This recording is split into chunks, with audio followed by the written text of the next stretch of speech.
Thanks for staying with us. The Harvest Food and Outreach Center is a local resource that helps get food to people who need it in this community. They've worked with city employees in the past and many people throughout St. Lucie County to help residents get the food that they need.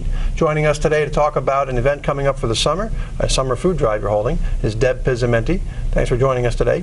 Thank you for having me. Good to have you here. You are with the Harvest Food and Outreach Center. I am. I do community relations at Harvest, Ed, and I've been there for just over a year. The program that we're currently working on there is the Children's Summer Read and Feed program. What we do is we have kids that come in that are the children of our clients. Our clients typically stay on campus and they participate in education as well as on-the-job training and work experience.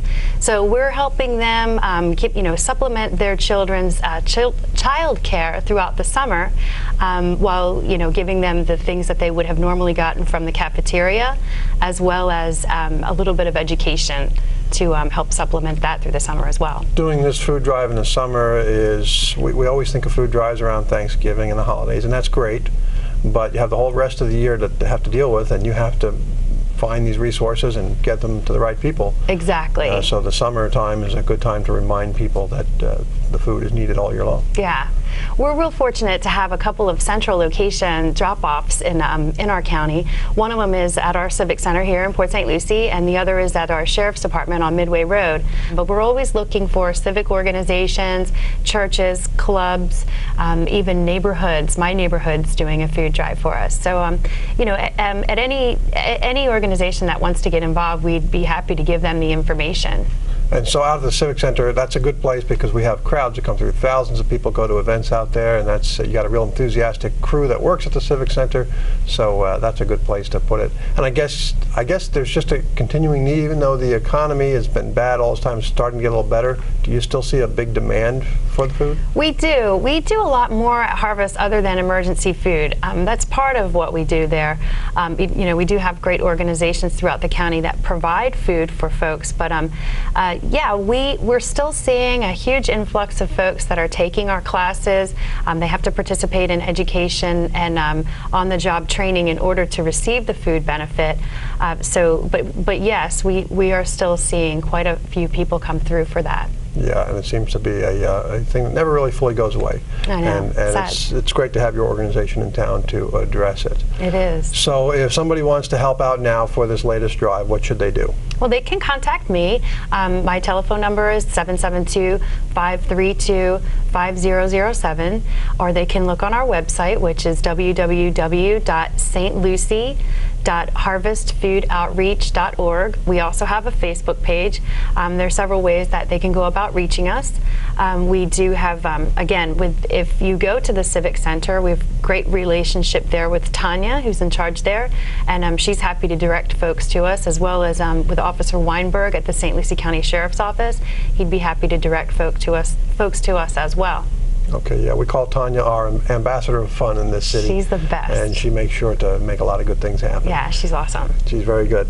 Okay, what do you call this, the summer drive again? Tell us the name of it. It's the Children's Summer Read and Feed program. And basically our kids are going home every week with the breakfast and lunch staples that they probably won't be getting from the cafeterias. The kids are learning throughout the summer. It's not school, it's summer light. They need a vacation like the rest of us from school. But the kids also take home with them age-related, age-appropriate books. So we had a great donation of books. So the kids their minds are being nourished as well as their bellies. So we're really proud of that program. And what's the thinking behind that? Those two things maybe normally aren't always associated.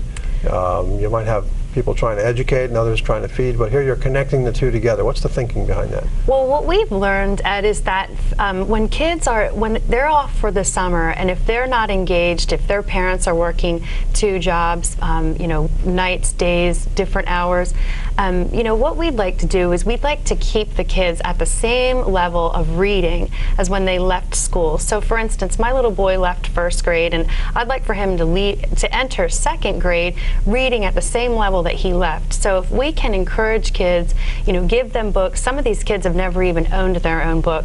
So just the pride of owning their own book and engaging and reading, and we have Big Brothers, Big Sisters that's on campus. They're doing tutoring with the kids as well in the afternoons. We have folks that come in and give the cold meal. So it's a really great way to supplement their education, and rather than them sitting for the 8 weeks throughout the summer and not engaging at all, using their minds at all, this is a really good program, and we feel that it will help their reading stay on course or on par for when they go back to school. So so Harvest accepts food donations, and then do you accept book donations? How does that work? We'll take books. Right now we need arts and craft supplies. If folks have any random or extra things, the kids would love to engage in arts and crafts and stuff. But we have quite a few books. Next year it'll probably be different. The book source will dwindle. But we would be happy to take anything that the children may find useful through the summer. So all those kind of supplies in good condition, of course. Absolutely. Right, not used things. Well, used books, depends not on a bad thing to have. Right, okay, not all marked up and destroyed. Yeah. Okay, you would also take financial donations as well? Absolutely. And food donations. At our Cost Share Grocery Center, we have items that are 30-40 cents on the dollar. So if we do get financial donations, then we can certainly use them to shop at our own center. We have things like granola bars, Nutri-Grain bars, boxes of cereal, and those types of things that we could help the kids out with as well. So give us a quick idea, what's that about, a cost share shopping? The Cost Share Grocery Center is set up for folks that qualify by income, and that's 200% below the federal poverty level. Just to give you an example, a family of 4, that's $46,100 annually.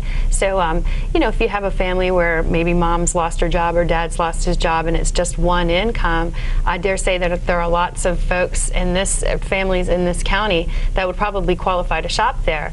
But basically, the client or the shopper shares in the cost of the groceries, and it's simply the fuel, the transportation charges, those types of things. Now, will we always have name brand cereal that you enjoy to eat? Probably not. You do have to come through and take a look, because we just buy a few pallets off of the back of a large shipment, and it's similar to like a Big Lot situation, scratches, dents, mislabeled, those types of things. And the folks come in, they fill out a quick and simple application, 1 page. They're on their honor system as far as what their income is. We're not going to scrutinize that to any degree, but the folks that are there shopping, they really, really need to be there, and it's certainly a great way to supplement your grocery budget. Right, and so I guess it's those people, they may not need the food given to them. They can pay a little bit, but they just need a break in the cost, because things get so expensive. They just need a break. We have folks that they have either they can feed their kids this week, or they have to pay their rent, or they have to pay their utilities, and it just gets tight. So this is a great way to stretch the grocery budget. We do accept the SNAP, which is the state nutrition assistance program. We don't accept WIC, because again, we don't always have the things that WIC wants their shoppers to have, or their consumers to have: cheeses, breads, milks, tunas, those types of things. We can't consistently say that we'll have them. Okay. Well, great. Give us the phone number and website one more time. Sure.